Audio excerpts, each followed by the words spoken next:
Holy shit, Rita. You got to see the Doors when you were in your teens? When I was probably 13 or 14, yeah. God. I didn't even get to go to my I didn't get to go to my second concert until like at least after that. But you saw them in Long Beach. The Long Beach Arena. And how cool was it seeing them live? Because that's the only time you saw them, right? I never saw them. Yeah, because they, I was too young to get into it before, but they had a show at Long Beach, and a friend of mine at school was a Doors fan too. So we arranged to get her mom to drive us to the Long Beach Arena. And I mean, there were some great other artists on the bills, like the Flying Burrito Brothers, and Albert King, I think, was on the bill. And we had seats way up at the top, even at the Long Beach Arena. Those are good seats now. Yeah, because it's only like 10,000 there. It's not like 17,000 at the Forum or something. I just kept on looking towards the front, and I think that was probably my first time that I said, let's sneak up to the front. And if they kick us out, they kick us out. We got a seat, but how cool would it be to see the Doors from the third row? Yeah. You know, and we did. That's really cool. And how were they as a band? It's way back in memory, but I loved it. And I guess it was one of the Jim's good nights because he wasn't going off too much. He wasn't going on a slight tangent like he does? Like he was known to do. Yes, that's true. Wow. Well, the only time I saw them was at House of Blues, and they did I think it was a special kickoff show when they had Ian Astbury from the Cult singing. So I never saw him with Jim, but I think it was at least Robbie and Ray, I think. I'm not sure John was part of it then. I think that might have been where there was a problem with the name image, and John kind of set up a cease and desist or something like that. But even when Ian sang, it was really, really cool and really magical. But obviously it's not Jim, and it's not being in Jim's presence and Jim's whatever. But no, it was, I saw him with Ian Astbury too. And it was just like, I mean, if you could think of anybody to replace him with looks wise, and vocalization wise. He had a good sound. He sounded good. I mean, it was a good combination for that small tour. I think they did. Yeah, it's just like the records. The records still hold up today. So, it was a real treat to talk with Robbie. Robbie and John, of course, are the only members that are left now, and Robbie does really well with getting out there and talking about the Doors name, as does John these days as well. Welcome to Rock and Roll Confessional, by the way, for those. What do you want to confess, man? Oh, I got nothing today. I got nothing. Your tank is empty. I'm going to confess my name, which is CW. That's it. Who are you? Let us tell us what the C stands for. Cat. Come on, you lie. Cat Wrangler. Country Western. Country Western West. Yeah. Country Western West. That's good. Wait, who are you? I'm Rita. Just Rita. Okay. Rita running on a low tank of energy today. This show, we've got the one and only Robbie Krieger. We're talking about the Doors, and I've always loved his guitar style playing. He doesn't get enough credit for stuff that was done in the Doors. He wrote so many of their hit songs like Light My Fire. He talks about that. And also what it was like working with, John Densmore and Ray Manzerek and, of course, Jim Morrison. I mean, it was lightning in a bottle. It was just an amazing sound, an amazing time, and it blazed out quickly. But the music still holds up. Absolutely. Absolutely. And he's got a brand new album called The Ritual Begins at Sundown, which he's out promoting right now, which is basically a jazz album, but it's really good. I mean, both of us got a copy of it, and he has a couple cover tunes on there, which he talks about, one of them being Doors. And it's a really good album. So it's perfect for driving around or just listening. It's really, really good. So very proud of him and happy for him. So what do you say we turn it over? Let's listen. Here we go. Robbie Krieger. All right.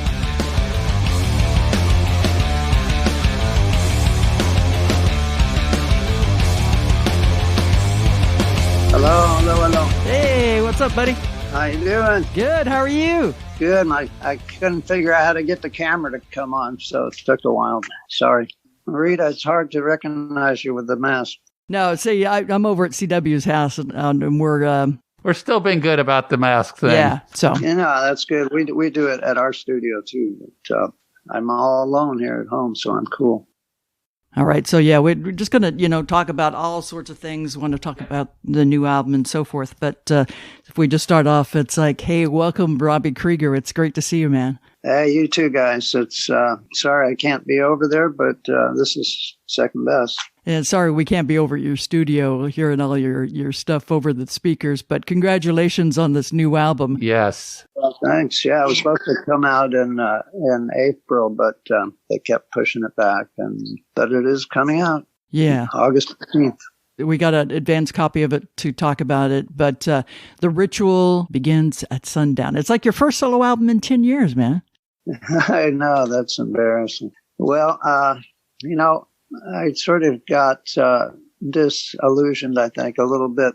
My last album, was nominated for a Grammy, all this stuff, and, it sold, 1,000 copies or something like that. So it was like, why am I doing this, And then, so we just started playing. And at that point, I was playing with Ray a lot, Ray Manzerek, but when he passed away, I decided to get back into recording. I even bought a studio in Glendale. So we've been doing nothing but recording.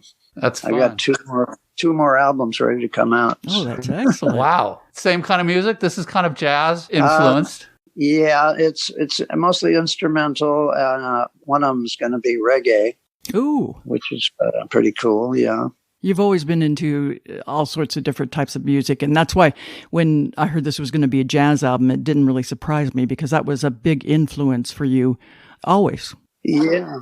Well, in the Doors, John Densmore was when I first met him in high school, he was in the jazz band in high school. I thought that was pretty cool. And, we used to go and see jazz like at Shelley's Manhole and all the jazz places around L.A. And, we were lucky we got to see Wes Montgomery and, wow. Miles. And you got to see Miles Davis? Wow. Yeah. Man. At a small club. No, that was a bigger place. Where was the Santa Monica Civic or something like that? Which is still small comparatively. Yeah, that's true. Yeah. Compared to the Forum or things like that. But I loved on this record, you kind of went back to your past in a way. You met up with a guy that you met in 76, Arthur Barrow, and he actually played with Mothers of Invention, Frank Zappa's band. Right, exactly. Well, Frank Zappa, he was after the Mothers of Invention. And so, he actually recruited a bunch of other guys from Zappa's bands to play on the record, which was pretty cool. We have Tommy Mars, who keyboard organ player, amazing keyboardist, and let's see who else: Sal Marquez, Jock Ellis, the horn players, and also the drummer Chad Wackerman. Oh God, yeah. Yeah. Oh, Chad. Yeah, it's actually a really amazing album. Yeah. And I had heard that it had been compared to kind of Zappa's music, but I felt like it wasn't as eccentric as Zappa's music. It felt a lot more traditional jazz, but yet still opened up everything for, like, you got some really nice, beautiful guitar solos in there, and nothing's overpowering when it comes to instruments, which is really nice. Oh, thanks. Yeah, I mean, this album was more, it was more about the writing, than thrashing guitar playing or anything like that. But I did get to do some pretty cool guitar stuff. There's some slide on there that I'm really proud of, and just all kinds of different guitar stuff. But the thing was, it wasn't just me and Arthur that wrote the songs. It was more of a group effort, which I think is always the best way to write. If possible, it's very difficult because of personalities and stuff. But, we would just go into Arthur's little studio in Venice and just start playing and see what happened. Mostly that's how we wrote it. One guy would come up with a lick and then another guy would add something. And that's really how we wrote most of the stuff. A couple of them were just me and Arthur, but a lot of it was very group effort. Did you have the basics down for each song, and then you just, as you brought the different musicians in, everybody kind of just improvised? Is that how it works? Well, on a couple of them, but like I say, mostly it was just everybody come into the studio and just start jamming, see what happens. And a lot of the stuff was written that way. And then, we weren't really thinking of recording this stuff. So we went out and actually went on the road and played it live, which is always a good thing to do. The first couple of Doors albums were done that way, where we didn't have a record deal, and we just went out mostly at the Whiskey, places like that, and just played the stuff every night. Well, you really get to hone a song that way, Yeah. In listening to it, like the first track, what was that? It reminded me so much of like going back and listening to Blow by Blow from Jeff Beck. Oh, yeah? It was like just some great stuff. Jazz to me is like a different language that I love, but I don't understand it that much. And so I get sometimes a little bit lost in it. But this is, like perfect driving music, just perfect music to have on the background. And it's also fun just to listen to it and see if you can come up with the lyrics yourself, Yeah, well, actually, there were lyrics to a couple of the songs, but we decided to keep it all instrumental. And maybe we'll come out later with the ones with the lyric version. So, you can kind of do anything you want these days as far as recreating a song. And there actually were two of the songs. One of them was called Coffin Dodger. And, I call myself a Coffin Dodger because I'm still alive after, all this, all these rock stars have just bit the dust, and so I feel very lucky just still to be here. So if you're a Coffin Dodger, the image was I'm out surfing, right, and here come these coffins, and they're all trying to hit me. Oh wow! But I'm dodging them. I love it. That's good. Wow! And you did a new version of "Yes, the River Knows" for this album, which originally came out on "Waiting for the Sun" album. Right. Exactly. And you did a Frank Zappa cover. Right. We did that too. The River Knows was that was a song that I wrote on the third album. It didn't get any airplay, or it wasn't very noticeable at the time, and more and more lately people have been asking about it. And if you listen, Ray Manzerek did the most amazing piano part on that record. And so what we did is we transcribed his part and had Tommy Mars play it exactly. So, even though the song has changed, we put some different parts in it and stuff, but the piano part is exactly what Ray played. And to me, that was one of Ray's best piano things ever. You got Riders on the Storm, of course, and Light My Fire, which is organ. But next to those, if you check it out on the original version or on my version, you'll hear that piano part. It's just amazing. There's something about the Doors that, I don't know, was just so cosmic. For me, personally, I bought every one of those albums, listened to it nonstop. And the great thing is that it still holds up. I mean, it's great music. Doesn't matter if it was 50 years ago. I mean, it's the production on it, the writing, the instrumentation, everything on it was just amazing. Well, thanks. I get that all the time from young people, kids, like 16-year-old, 15, 14. And they say, man, they don't even know it's an old group, And to me, that's the best compliment you can get, really, especially from young people. But, we tried to, when we made our albums, to never have any fluff in there, It's like every song was a piece of art. I'm still proud of every one of those songs today. Yeah. When you think about it, the album came out January of 1967. I mean, it's like, that was before Sgt. Pepper. That was before Jimi Hendrix, Are You Experienced? I mean, it's just like such an iconic album that held its own at that time and made everybody else's albums after that better because of just the sound of what was happening with it. And it was that crest of going from pop now into, what we consider rock or classic rock. Yeah, but there were great pop hits on there though too. Oh yeah, you know. So Light My Fire, I remember hearing on AM radio when they did the 2-minute and 30-second version, and it wasn't until years later, as a little kid, that I realized there's much more to this song. Yeah, well, at that time, you had to, if you wanted to have a record that people heard, it had to be on the AM radio, of course. So, we had the 6-minute version, and there was a guy in the Valley that had the first FM station called KBBQ. Remember that, Rita? No, I don't. Okay, there was a guy named Dave Diamond. Dave Diamond and the Diamond Mine. He would play Light My Fire. And he told us this, and he says every time he played it, like 100 people would call in and say, hey, what was that? Play that again, the 6-minute version. So Dave kept calling us and said, hey, man, you guys really should cut that down and make a 3-minute version so you could get on the AM radio. And we said, we don't want to do that. That's our favorite part of the song is the instrumental part. But eventually we did. And it got on to KGFJ. KHJ here? Or no, KHJ. Yeah, KHJ here, yeah. And there was a guy called the Humble Harv Show. Yeah.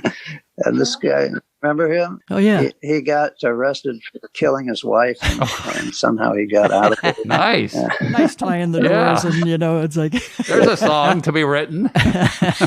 So we basically did a free show for him. Oh, wow. Yeah, and so he put it on, it was like payola kind of, but he put it on there, and it just took off from there. That's great. There seemed to have been some sort of divine intervention for the Doors. I mean, when you think about it, you had Jim and Ray going to UCLA. You and John had known each other at University High School. But then you kind of all met at the Maharishi Yoga, right? Right. What was that about? 3 of us did. Me, John, and Ray happened to be at the very first Maharishi get-together in L.A., which was at my friend's house, Keith Wallace.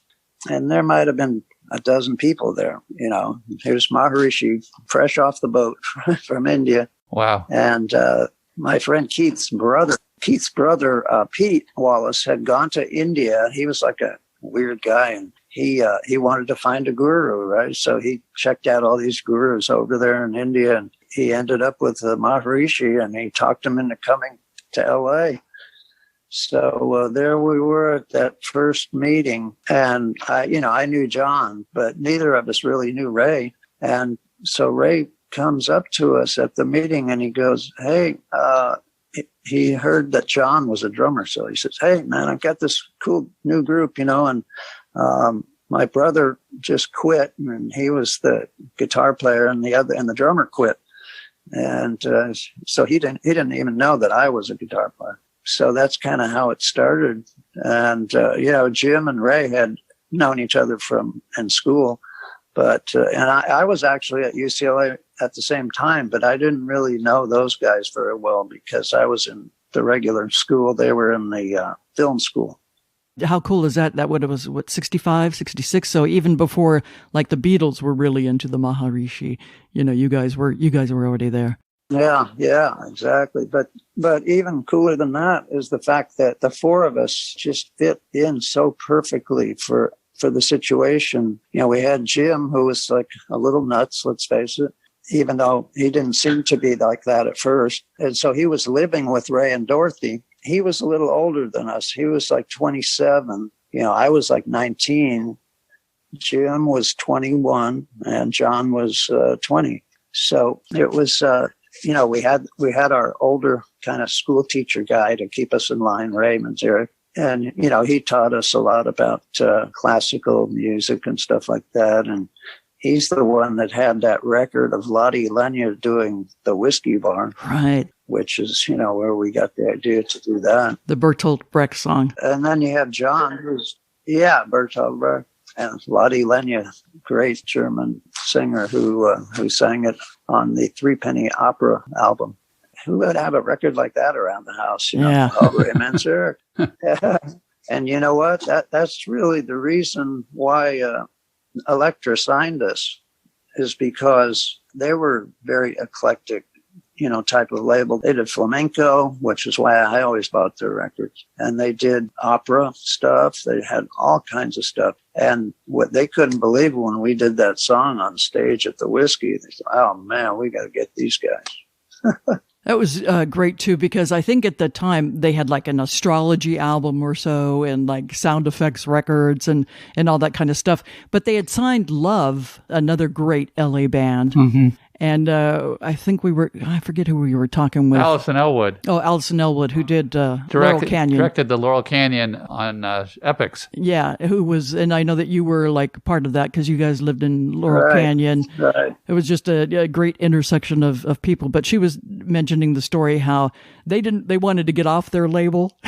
And they were thinking if they could do that, you guys would get signed. And well, and so Love wanted to get off of Elektra. Yeah, that's what she said. Yeah, that's right, because they weren't a big label like Columbia. They were a folk label. Let's face it, they were kind of minor league. Just the fact that they signed Love, we thought was pretty cool, because Love was just an iconic new idea. You get a couple of black guys, a couple of white guys, and they were doing folk rock. We thought they'd be doing blues or something like that, but it was pretty amazing. And then you got Arthur Lee with his little Lennon sunglasses that were before Lennon. And we thought that was pretty amazing. So they were like heroes to us, Oh, yeah. We used to go see them at Vito Lito's if we could sneak in because we were too young. That's cool. I mean, just such great times, that 60s scene, and, like hearing the stories of like you guys at the Whiskey and the London Fog. And there was something I saw recently or read recently about you guys saw them with Van Morrison. Well, we played at the Whiskey with them. Wow. Yeah, that was the first, I think it was the first or second show we did at the Whiskey was with them. They were our heroes as well. Them, the Animals, the Kinks, those kind of bands were, we really loved all those guys. Mm. Anyway, we got to play with them at the Whiskey. And then the last night we all got up on stage, both bands, and played Gloria.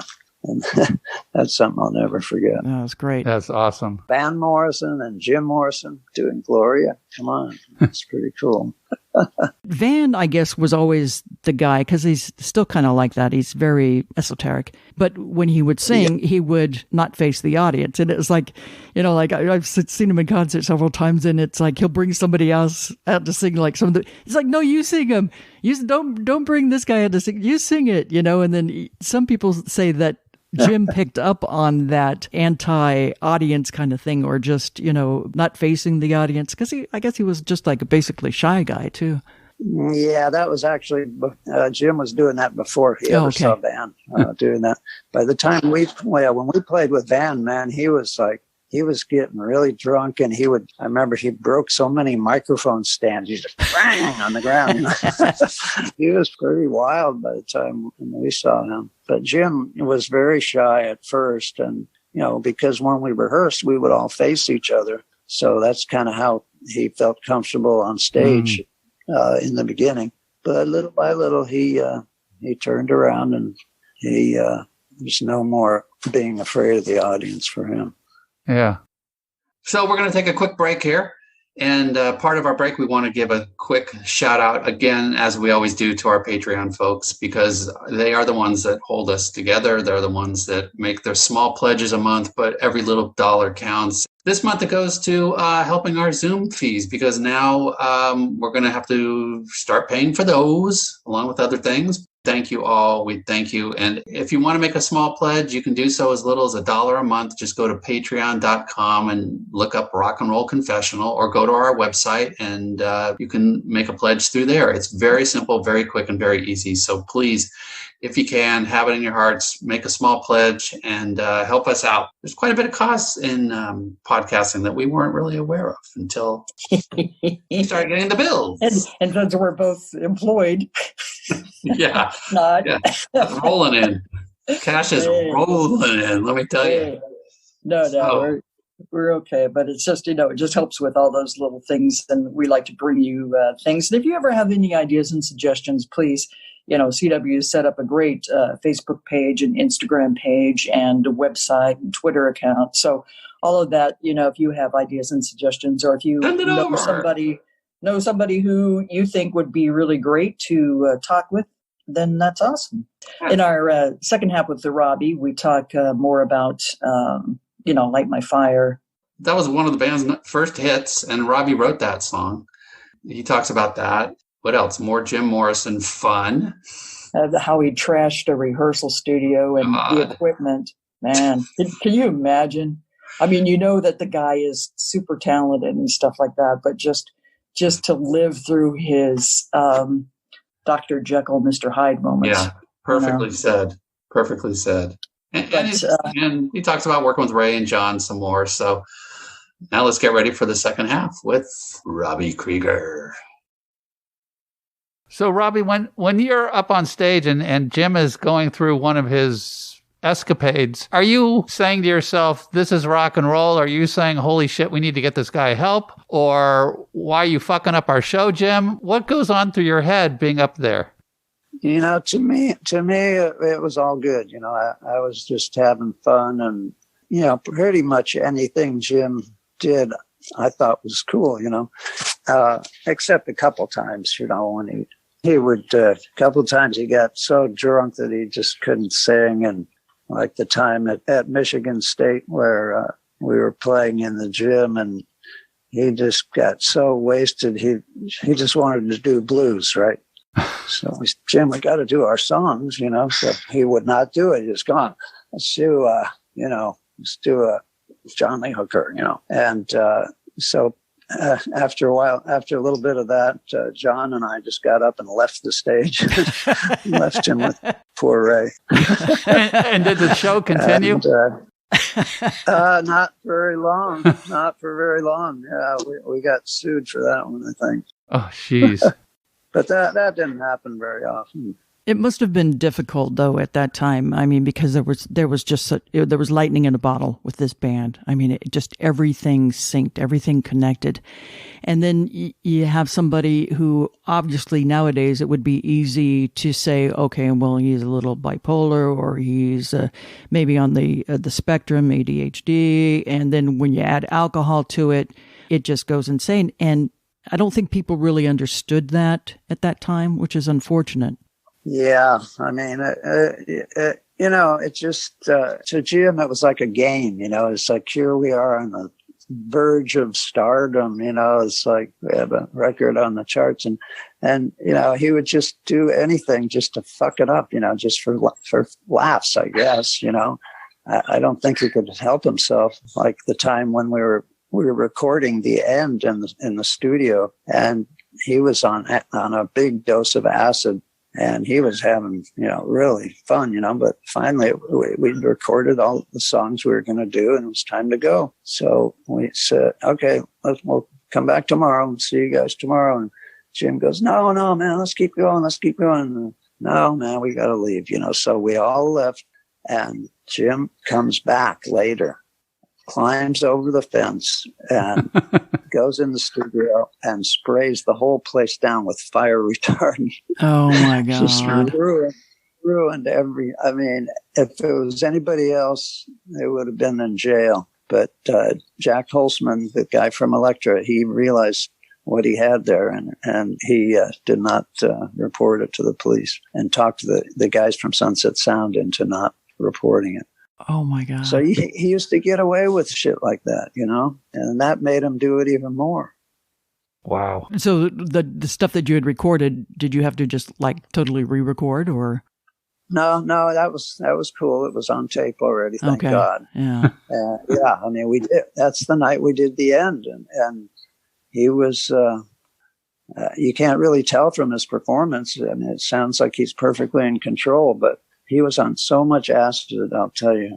It was unbelievable. I was lucky enough to see the Doors one time. I in art class or junior high, I'd be the one that would, take the albums in that we could listen to. I had my issues, like most kids do. One day the art teacher says, you like this band way too much. You keep on bringing in the Doors. I go, well, this is the new album. This is like Morrison Hotel. This is just like, this is fantastic. She goes, you need to see the principal. I'm going to send you to the principal's office. And it's like, are you kidding me? You know, it's like, what? Because I love the Doors. And it turns out it was Corky Corson. Corky Corson was, the principal. Yeah, at Sarah Villa High School in Villa Park. Was Jim with him? Yes, or not? Yes. You know, and he would say the things, well, I go, well, what's he like? Is he just crazy insane? He goes, Jim is like the nicest person in the world until he drinks. And then when he drinks, it's like he's just completely somebody else. So don't drink, kid. But that was funny. And then right around that time, you guys played the Long Beach Arena, and somebody's mom had driven us down there to go see, the band. And I was just looking at it last night. It was like, what a great bill. It had Albert King on it. It had the Flying Burrito Brothers. It's like, oh my God, that was just fantastic. And I remember having seats way up in the top. But, I just said to my friend, let's go see if we can get closer. And I wound up in the third row. Seats were empty, and it was just like, oh my God, this is just like the best. So fortunately, I got to see you guys live, which, was amazing. Yeah, I remember that was a good show. It was a good show. Robbie, when did you realize that you guys have made it? When did you realize this was it, and you guys were now a rock band that was going to be around for a while? Well, your music was going to be around for a while. Yeah. Well, it was probably when Light My Fire hit #1. That pretty much did it. And that was like one of the last songs for the album, right? And you just came in with that, or? Well, like I said, it was too long to get on the radio, So we put out "Break On Through" from that album as a single, and it didn't do that great. It was number 17 or something like that. So we knew we needed another single, and I thought "Crystal Ship" could have been a great single. A Whiskey Bar. There's a bunch of them that could have been a single, but we knew from playing "Light My Fire" live that was our best song, and that's what people went crazy over. And so we finally relented and said, "Okay, let's cut it down, and we'll just skip the great organ solo, guitar solo part, and make it 3 minutes." And we also did another thing to it, which is, in those days, you called it "put a rap on it." Have you ever heard that expression? I've heard it, but I'm not sure I know what it's from. For TV and stuff like that, but maybe not. When you put a rap on it, it means you put a wrap of tape around the take-up reel on the on the 2-track, which is what they made the master from, and that made that particular side of the tape go faster. Okay, so that rose the pitch a little bit and made it sound brighter. So that's what the Beatles always did. If you notice, their songs sound so bright and so loud on the radio. That's what we did. And I think, I don't think it was necessary, but I think it helped because it really jumped out of the radio when you heard it on the AM radio. Oh my God, yes. And then it was like Jose Feliciano, doing his rendition. So the song was just heard nonstop for a long time. Yeah. I even dug up a version of Mae West doing it from, I think, 1968. She recorded it. Really? Yes. It's really interesting. But yeah, she did a version of "Light My Fire." Mae West. Yes. Yeah, I think I remember that. You know what? I have this idea to put out an LP of all the cool versions of "Light My Fire." There's so many. I'm sure. I don't know if you've heard the Minnie Riperton one. No. Even Stevie Wonder did it. Yes. Stevie Wonder did it. I knew about him. And there's a lot of people that did cool. Woody Herman did it. A lot of the jazz guys did versions. After Feliciano did it, it made it more accessible to jazz, and it really became a standard because of Feliciano. So I always thank him for that. Did he have to get permission from you guys to do that, or was that just something he took the ball and rolled with? No, as long as you pay the publishing, you can do anybody's song. It was interesting how it seemed like back in the 60s, there was a lot more of bands coming out with the same song almost at the same time. You'd hear it one year, you'd hear your version. Next year, you'd hear Jose's version. And it seems like that was done a lot more back then. Yeah, I think you're right. I mean, a lot of times back then, people would write a song for somebody else, So, and then when they heard it becoming a hit, then, hey, I'm going to do it too, That happened a lot. It was great that version, because for you, that probably sounded normal, because I know flamenco music was something that really inspired you. Yeah. So to you, it must have sounded just normal. Well, I loved how he did it. I loved it. He has some great guitar licks that he put in there that I hadn't even thought of doing, And the one part he didn't do was the Bach organ part, which, is quite famous. But that's a funny story too. That part was actually not the beginning of the song originally. That came after the solos. And then to get back into the song, we would do that little dun dun dun dun dun dun dun dun. And it was Paul Rothschild's idea, our producer. He says, "Hey, man, let's put that part in the beginning, make an intro out of it." And we did. And not only that, but we put it at the very end, too. So that happens 3 times in the song. Nice. You can hear it the original way. The original way is you can hear it on the Matrix box set, Doors at the Matrix. The Matrix was San Francisco, right? The Matrix Club. Yeah. That was Marty Ballin's. Oh, right. His dad had a club called the Matrix. And you go to San Francisco, you play the Fillmore on the weekend, and then during the week you could play at the Matrix. Wow. One of the other really innovative things that the Doors did, and not too many bands do this, there's a couple that still do it, but you shared all the writing credits. Yeah. That was kind of unheard of. Not a lot of, like Van Halen did it, U2 still does it. Foo Fighters. Yeah, I think we were the first ones that did that. It was Jim's idea. And, he was writing most of the songs at that time. I hadn't even written Light My Fire yet. He came up with that idea. I think the reason why he knew for sure that we would not put up with his bullshit if he didn't give us. So that's what it was about. Yeah, and the fact that he was more of a word man. He didn't really have ideas for how a melody should happen. He did on some of his songs, like on those first couple songs that he wrote, Moonlight Drive and I think Hello, I Love You. He actually heard them. He would smoke this Acapulco Gold, and he would just lie back and he would hear a concert in his head, and he would just write it down. He could actually hear the song in his head. Wow. A show Easy between way years. to write. Yeah, I wish everybody had that, but you don't. I don't think get enough credit as being one of the Doors' best songwriters. I mean, there was a lot of songs, that you wrote that people, just the Doors, But I mean, Love Me Two Times, Love Her Madly, Touch Me. All those. There's just so many great songs and a lot of great album tracks. I heard Ladd playing the other day on Sirius, Ship of Fools. It was like, oh my God, that's another one that you wrote, right? Great song. Well, I wrote the music. Yeah, Jim wrote the words for that. And Peace Frog, you wrote the music and he wrote the words, so there was a lot of collaboration there. Yeah, we did it, all different ways, but most of it, I guess, would be me writing the music and Jim writing the words.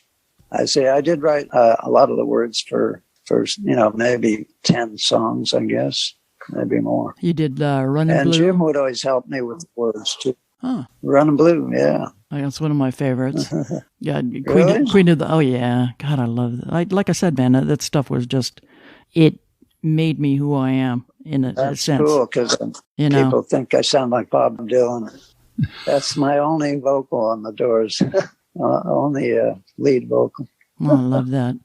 So I'm glad you're doing all the solo stuff. Now, one thing we didn't talk about is the fact that you did the cover also. Yeah, the album cover for this album. Right. So you're an artist. Yeah. Yes, I sort of am an artist. I like to paint. I use acrylics, and I like to paint on plexiglass. And so I'll put some acrylic stuff on a piece of plexiglass, and I'll stick another piece on top of it. and then you can mushel it around a little bit and make these weird effects, and it's really fun. This album cover is one of those plexiglass paintings, and my manager, Tom Vitorino, said, "Man, that looks like a sunset." And then he came up with the idea for the title of the album from that. Love it. You have a charity, Art for Cause, and doesn't a lot of your art, you sell it on there? Yeah, right. We make copies, different types of copies, and we sell them at various events and auctions. And the money goes to Art for a Cause, and also the Music Path, which is another one of my charities that helps kids have music in school. That's great. And what does Art for Cause money go to? All different charities. Okay. So, Robbie has all this different charities. Golf tournament he does every year. Yeah. He and Scotty Midlock. You do the Robbie Krieger golf tournament, and all that money goes, I think, to St. Jude's, right? Mostly St. Jude's. Last year, some of it went to UCLA and a couple of other charities. So, and this year, I'm sure it'll go to the COVID charities. Yeah. How are you holding up during the pandemic? I'm lucky because, I play golf, so, it doesn't keep me from playing golf. And I have a music studio, so, we're carefully recording, 6 feet apart and all that. For me, and there's no traffic, so I love it. That's Makes perfect. it much better. Yeah, I'd rather it would be the old way, but I'm lucky it doesn't mess with me as much as some of the other. Yeah. But I have to be careful because I had a lung problem, and you have to make sure you're cool. Yeah, that's why we're wearing masks and gloves exactly. and, keeping away from that. You're one of the most humblest rock stars I've ever met. Yes. I mean, here you are. Really? You're an icon. I mean, your guitar playing. It's not what my wife says. My wife doesn't say that. Well, now, see, that's another thing. You've been married to the same woman for a long time, right? 47 years. See, that's fantastic. Congratulations. So that makes you different, a different rock star in that way. But you're very humbled. You're very centered. I want to talk about your dad a little bit. Not that much is known about him. I guess he was from Long Beach, but he was an aeronautical engineer. But he seemed to be one that, like sometimes when the band was going through a problem or something, that everybody would go over, to his house and talk. And I know that there was I think an intervention with trying to get Jim on the right path too. So what kind of guy was he? Well, he was a very straight kind of guy, but he loved, he was into art and kind of had weird taste. His favorite kind of music was John Philip Sousa marching band. But he did have some cool records, boogie woogie stuff, 78s, a lot of old 78s. He had flamenco records, which was great. That's what really got me into the guitar. And he had like Peter and the Wolf, a lot of different stuff. But he was kind of a straight-laced kind of a guy. He was an engineer. He worked at Northrop. He designed wings for the airplanes. He designed one for the first flying wing. And he did the P-38 as well, the one with the two bodies on it. And he did the Black Widow, which was the first really racy-looking fighter jet. Wow. Really small one. And didn't he loan you money to buy your first set of keyboards for the band? Well, for our first piano bass. Okay. Yeah, $300. Yeah, that was pretty cool of him. Your mom and dad went to a lot of the shows too. Oh yeah, they followed us all over Europe, and pretty cool.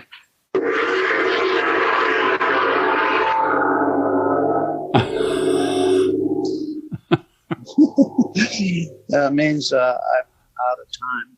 Oh. Okay. Quickly, just want to get a couple quick things from you. Your favorite Dodger of all time? Favorite Dodger? Jeez whiz. Because they're playing tonight. I wore my Angel shirt because we're playing tonight. Yeah. Gosh, I guess Steve Garvey. Yeah. He's pretty cool. I used to follow the Dodgers when they were in New York, even. So wow. Duke Snider and all that. Yeah. Okay. Favorite golfer of all time? Favorite? It's got to be Tiger Woods, even though he's got his faults. But don't we all? We all do. I just, if I'm watching golf, like on TV, if he's not playing, I'm not going to watch. I mean, let's face it, for some reason, he just got such a big audience for golf. All those guys are making 5 times the money that they would have had Tiger not been there. Yeah. And what's your favorite concert of all time that you attended? That I attended? Yeah. Probably when I first saw Chuck Berry. It was the Blues Festival at the Santa Monica Civic. It was Big Mama Thornton. Wow. The Chambers Brothers, who were a blues band at the time. Yes. This was 1964 or something. They didn't even play rock and roll yet at that time. They were a really good blues band. And then Chuck Berry, and he came on with his real band, Johnny Johnson and those guys, and just blew me away, man. That's when I first got an electric guitar after seeing that show. Nice.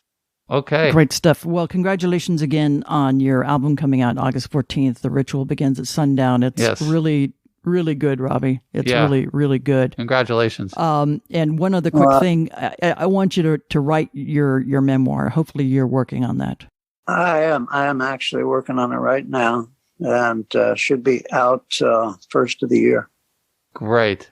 And can't wait. Couple of more Doors things real quickly, because I know that you've got a special edition of Morrison Hotel coming out, and there's like a comic book or a book that comes with it. Well, there's I don't think the book is with the record, but there is a comic book coming out about the Doors. So looking forward to that. That should be pretty cool. It's some great stuff. They're going to debut it at Comic-Con, I think, if they have Comic-Con. It'll be done virtually. Yeah, virtually. Virtually, yeah. So that's what they're going to do. But so many great things. Thank you for so much wonderful music. Yes. And thank you for being just such an awesome, humble guy. Just so reassuring in this world. Thanks, Rita. And it's great to have you and both of you guys on our side. And I just talked with Jim Ladd the other day. Oh, good. He's doing pretty good up in Sacramento. Yeah, CW saw him, I think, last year. I was up there. Went and visited him in August just to hang out for a day. Oh, yeah? So, it was great to see him. Yeah. One of the all-time favorites. Thank you, Robbie. You so much. Appreciate it. Thanks for your time. Take care. Bye-bye. Bye-bye. All right, Reeds. Well, that was amazing. That was so much fun because, A, we're both big fans. And secondly, it's freaking Robbie Krieger. I mean, he was one of the first rock bands of all time. I mean, we can go back to Bill Haley in the comments and things like that. Yeah. What we consider classic rock now. So, And that's the thing. I mean, that just, like we've been saying, their music just holds up, the production value, just everything about it is just awesome. Don't forget Robbie's new album, The Ritual Begins at Sundown, is going to be available August 14th. And support your local music stores if you can. Also, I want to thank John Logan and Jeff Jampole for making the arrangements for the interview. You guys did a great job, and we appreciate your time and effort. Okay, you can be following Robbie at Facebook at Official Robbie Krieger, Instagram, Official Robbie Krieger, and Twitter, Official Krieger.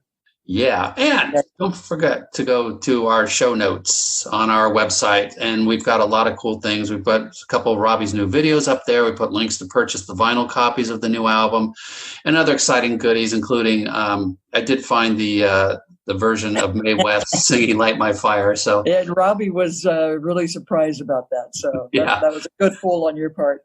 Thank you very much. Yeah, I was going to say, it was funny because, we were doing this interview, and I think both you and I assumed there was about an hour to interview, and we were kind of getting ready to wrap up, and then all of a sudden Robbie out of the blue just had, I think it was a gong, a giant gong that he smashed, and he's like, well, time's up. It's like, all right. So we didn't really get to much of the bonus round like we normally would, but it was such a pleasure to have him there. So he's awesome. So check out the new album.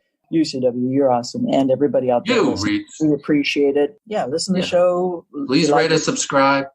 Yeah, write a quick review. It takes a couple minutes on iTunes. Please follow us, like us, share us on Facebook. We always need a little help, and keep rocking and rolling. And we got some great stuff in the near future. Indeed. All right. Well, everybody have a great day, week, 2 weeks, and you'll hear from us very soon.